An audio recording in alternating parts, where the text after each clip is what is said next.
Howdy, howdy, everyone. Chris here. Welcome to Garage Noise. On this episode, we're going to share with you how to repair and paint your front bumper cover. This bumper cover has some damage on it. It actually has a hole in it. We're going to repair that. I'm going to show you how today. So here's a good look at the damage on the outside, and you can see the hole goes right through the bumper cover. So the first thing we need to do is to remove all the trim, the grill, all the components on this bumper cover and get it stripped down. We need to do some plastic repair on this bumper, so we need to find out what this bumper cover is made of. So if we flip it over and look on the back of the bumper, you can see stamped right here is PP. That stands for polypropylene. Polypropylene is a common material used in manufacturing bumpers. Now there are a few different variations and a few different types of bumpers, so make sure you're using the right plastics for the bumper you have. Now I've got this inexpensive welding kit. This is a plastic welding kit that I purchased off Amazon. If you're looking for one, I do have links in my description, but it comes with a heating iron and then it comes with a few different plastic rods. So what I'm doing is I'm melting some plastic right into that hole. I've softened up the plastic around it and heated it up, and then I'm going to fill that indentation and that hole with some melted plastic. I want to use a good amount of plastic on the back side. It's not seen, and we want to fill this hole and get extra material in there if we can to build it up. I'm not concerned if the plastic's going through the other side because we're going to address that after we fill this hole. So then I'm just going to smooth it out, just kind of make it look uniform. Then we'll flip it over and start the repair on the front side. So on the front side of this bumper, it's got a little wave in it. It's a little indentation from the impact. It's not really a dent. If it was a larger dent, we would take a heat gun from the backside and heat that up and then cool it as we pushed it out, and that would get it back into shape. But for this instance, we're going to sand this down with some 80 grit and kind of level it out with some 80 as much as we can. And then we're going to use some specially designed filler to repair this. So we'll smooth it out, feather edge back the paint. Then I'll share with you how we repair those minor little scratches around this main damage.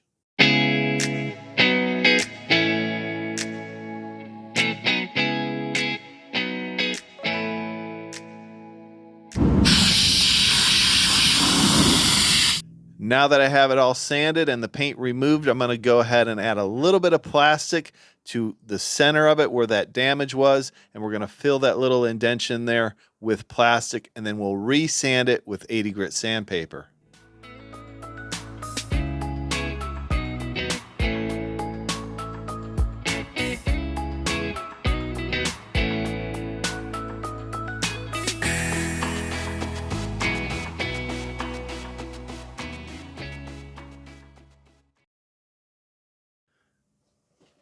So take a look here and you can see that the plastic is all filled in that hole, and that's all repaired. So now we'll move on to the next step and get it ready for some filler. Now we're going to take care of all these small little chips and scratches. We're going to use some 320 grit sandpaper on the orbital sander and machine sand those smooth, feather edge the paint.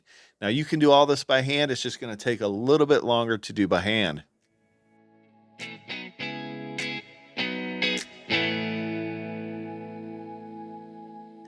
So I went ahead and prepared the paint around the damaged area with 180 or 320 grit sandpaper. Anywhere we're putting filler, we prepped it out with 180. Now this is the plastic filler we're using today. It's a flexible glaze designed for bumper covers so that it flexes a little bit if they get a small impact. This flexible glaze mixes up just like any body filler. So we mixed up a little bit and we're going to lay it in this repair area. Now this is not a large dent, it's just a small wave. So we're just going to straighten it out with this. And then we're going to lay it in on the other side. There was another repair over there that was not part of the estimate, but I'm just going to take care of it for the customer while we paint this bumper. So we're laying in the filler nice and smooth. Then we'll let it cure and block sand it straight.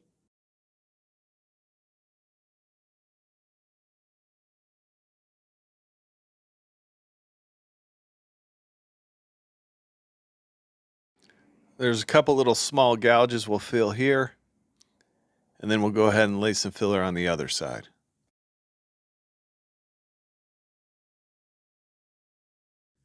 After 20 to 30 minutes, this filler is cured, so we're going to use some 80 grit on the orbital sander just to smooth out this repair area, and then we'll block it with a soft block and some 220 grit sandpaper. Now I'm going to use a short flexible block with some 220 grit sandpaper, and we're going to block this in an X pattern. We're going to get all the edges smooth and start removing those 80 grit scratches, get it down to 220, and then finally 320.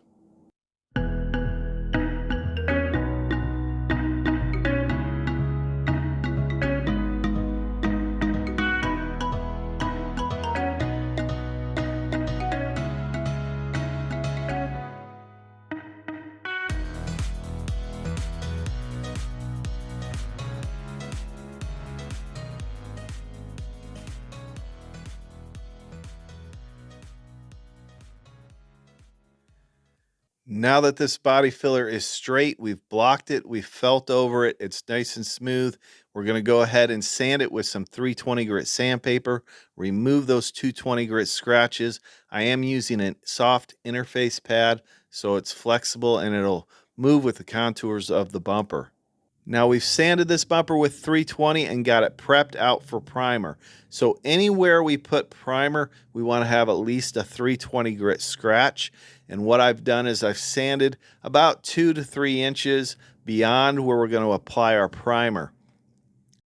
Now I'm going to clean these areas with some water-based cleaner, and then we'll go over it with some wax and grease remover. We want to remove any contaminants that are on this bumper before we primer. We want to keep the primer confined to the repair area, so I'm going to mask off the rest of this bumper, and then we'll mix up some 2K urethane primer. And the primer we're using today is the Roberlo ME1. This is a direct-to-metal primer. It can be used as a sealer as well. Very good high-build primer. This primer mixes up 4-to-1. That's 4 parts primer, 1 part activator. So we're going to get our mixing cup here, and we look at the top, and you'll see 4-to-1-to-1. We're just going to use the 4-to-1, and that's how you mix this up. So that is the ratio, and then the numbers on the bottom are going to be the amounts of primer that you want to mix up. So if we want 1 part primer, we'll go to the 4 column, fill it to the 1 with primer, and then go to the 1 column and fill that to the 1 in activator, and that'll give us a 4-to-1 mixing ratio. So we'll add our primer, and then we'll add our activator, and we're just mixing up 1 part. We do have a small area. So here's an example. So you can see the primer is at the 1, the activator is at the following 1. Today we'll be using the 3M Performance gun for primer, and then we'll use the Iwata Kiwami for paint and clear coat. So I've got the volume turned to 2 turns out from closed on the volume, and then my air pressure, I want to keep it relatively low. We don't want overspray going everywhere, so I'm going to keep it at around 20 psi, and then I'm going to dial back the fan pattern so it's a little bit smaller so we control where this primer is going. And I'm using the 1.4 air cap on this performance gun. So we'll keep it nice and controlled where we're applying this primer. I'm going to put 1 coat on. We'll let it flash off for 10 to 15 minutes and then apply another coat of primer. And that'll be 2 good coats of material that we can block smooth and straight. So while this primer was drying, Deros went ahead and sanded the entire bumper with 600 grit sandpaper. The reason we're using 600 is that's going to be coarse enough for the clear coat to adhere properly, but it's not going to show scratches through that clear in the areas we're not putting paint. So we're going to paint the primered areas, blend that paint out, and then clear this entire bumper. Now we do have to go around and sand some of these areas inside these hard to reach areas. And for that, I'm going to use a gray scuff pad. That's equivalent to like an 800 grit scratch. In these fog light pockets, we're going to sand those real well with a 600 grit foam pad and just get this all prepped out for paint. Now, white you have to be really particular on. You want to make sure it's super clean. In fact, a lot of times I will buff a bumper before I even start to remove any of that ground in dirt because it's easy to miss some ground in dirt and then you clear over it and you have streaks in your bumper and you can see it under the clear. So be cautious if you're spraying white. Now I'm going to sand all these tight and hard to reach areas with a gray scuff pad and a 600 grit foam pad, and we'll make sure it's nice and clean and make sure all the shine is knocked off of it. Now I'm going to use the orbital sander with some 600 grit sandpaper and the interface foam pad and go over this entire bumper. Now I'm going to block over these primered areas one last time with my soft foam block and some 320 grit sandpaper just on the primered areas, and then we'll be ready to paint.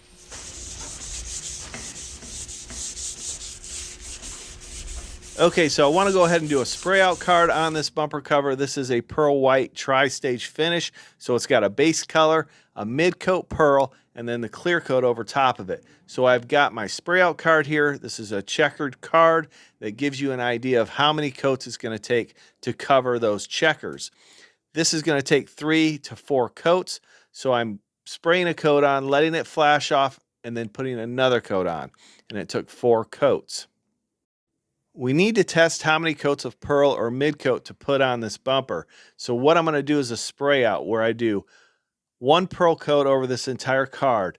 I'm going to let it flash, let it dry, and then what I'm going to do is put a tape over it. So that's 1 coat of pearl underneath that tape. What I'll do is spray a second coat on, and then we're going to let that flash and cure. And then we'll go ahead and put another piece of tape on it, and that's our second coat underneath that tape. And then we'll go ahead and do a third coat. Most of the time it doesn't take more than 3 coats, but if you wanted to do 4, you could. So what we'll do is we'll put our third coat on here, then we'll pull the tape off, we'll match it up to the vehicle and figure out how many coats it takes to match that color. You could go ahead and put a clear coat over the spray out card, and that would make it easier to match up the color. So 1 good coat of mid coat over this base white is going to match the factory color. So now we're going to finish up taping up this bumper, and then we'll start spraying. Before I start painting, I want to make sure it's clean, so I'm going to go over it with some water-based cleaner. This is just some spray away glass cleaner, and make sure there's no ground in dirt. Look over the bumper really well, the areas that you're just clearing over, and make sure it's nice and clean. And then we'll go over it with some wax and grease remover to make sure it's clean, and we'll tack it off before we start spraying any color. Notice how smooth that primer is. You want that primer to be nice and smooth, no texture. You want to make sure there's no deep scratches in it from the 80 grit or the 180 or the blocking. So look it over it well, make sure it's nice and smooth. Now we're ready to paint. So let's go ahead and tack it off. We got a tack cloth here. This is just a sticky cloth that'll remove any dust or contaminants that we might have missed. Wipe any dust that's landed on it since we've been setting it up. I should be wearing gloves. I don't know why I'm not, but wear gloves. You don't want to have any oils or anything on your panel. The spray gun I'm using today is the Iwata Kiwami. This is a really good budget-friendly gun, and if you haven't checked out the review, demo, and comparison on this gun, check it out. I will leave a link to a video at the end. But the air pressure I have set up at 28 psi. I have my fan pattern wide open. My volume is 3 turns out on the volume. Okay, let's go ahead and put our first coat of base on. Now this is the base white, not the mid coat. We're doing the base color first, and my main concern is to get all the primer areas covered so they're not transparent. I am painting the center section of this bumper cover, so I'm going from one primer edge to the other primer edge on the other side of the bumper. So we'll get 1 good coat of paint on it. We'll let it flash off for 15 minutes, and then we'll come back with our second coat.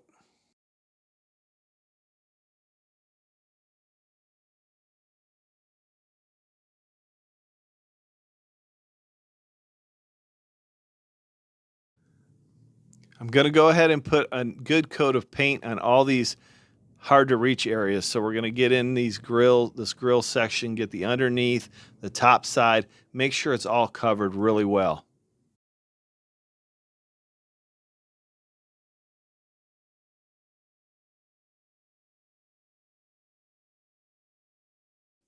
Okay, here's a good look at the bumper cover after 2 coats.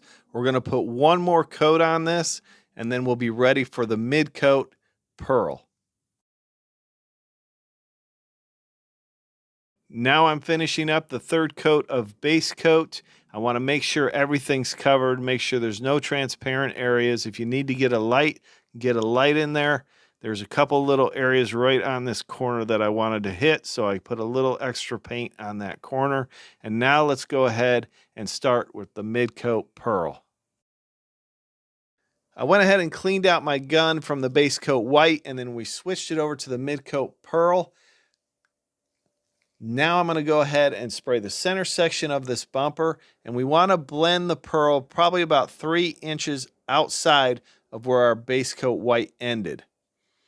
If a little bit gets towards the edge of the bumper, it's not critical. It's not going to change the color that much, and I find these white pearls are easy to blend. Remember, in this instance, we only needed 1 good coat of the pearl to match the factory color. So let's finish up painting this pearl, and then we'll move on to the clear coat.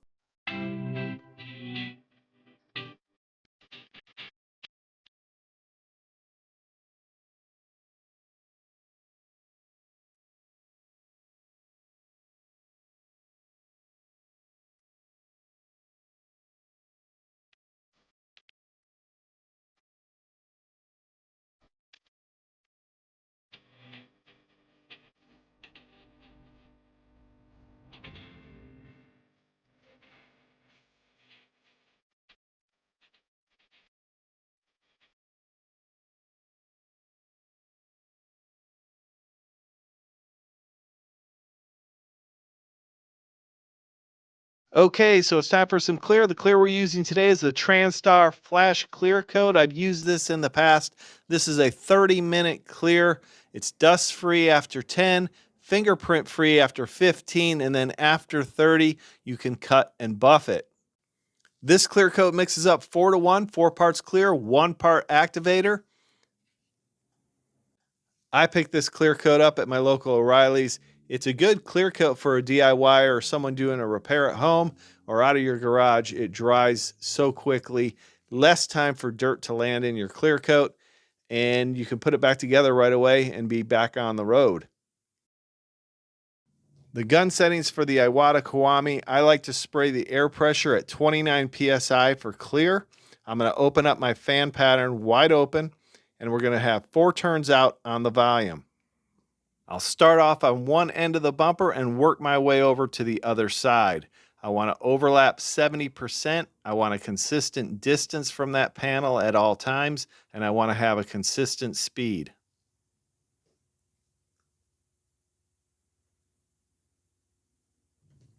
I'll make sure I'm hitting all my edges.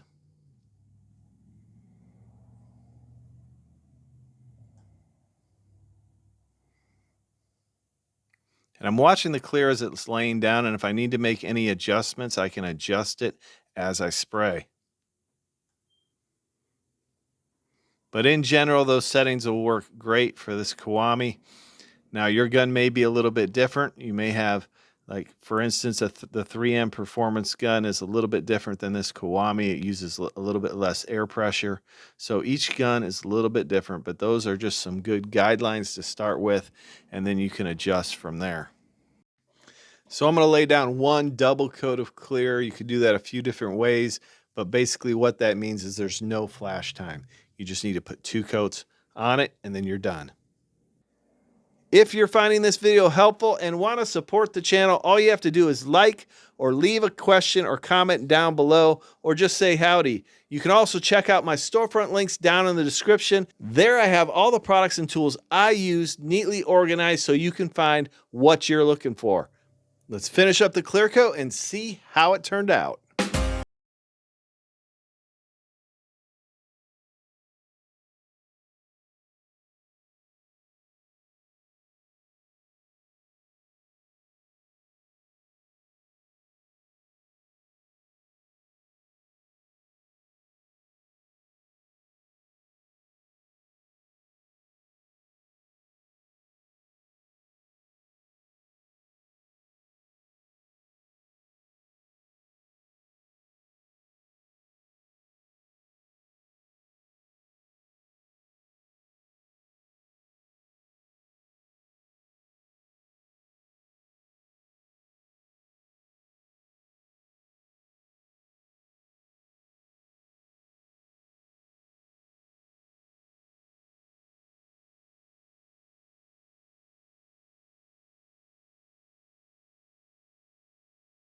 And here is the finished product, all complete. You can see all the dents are removed. There's no more imperfections.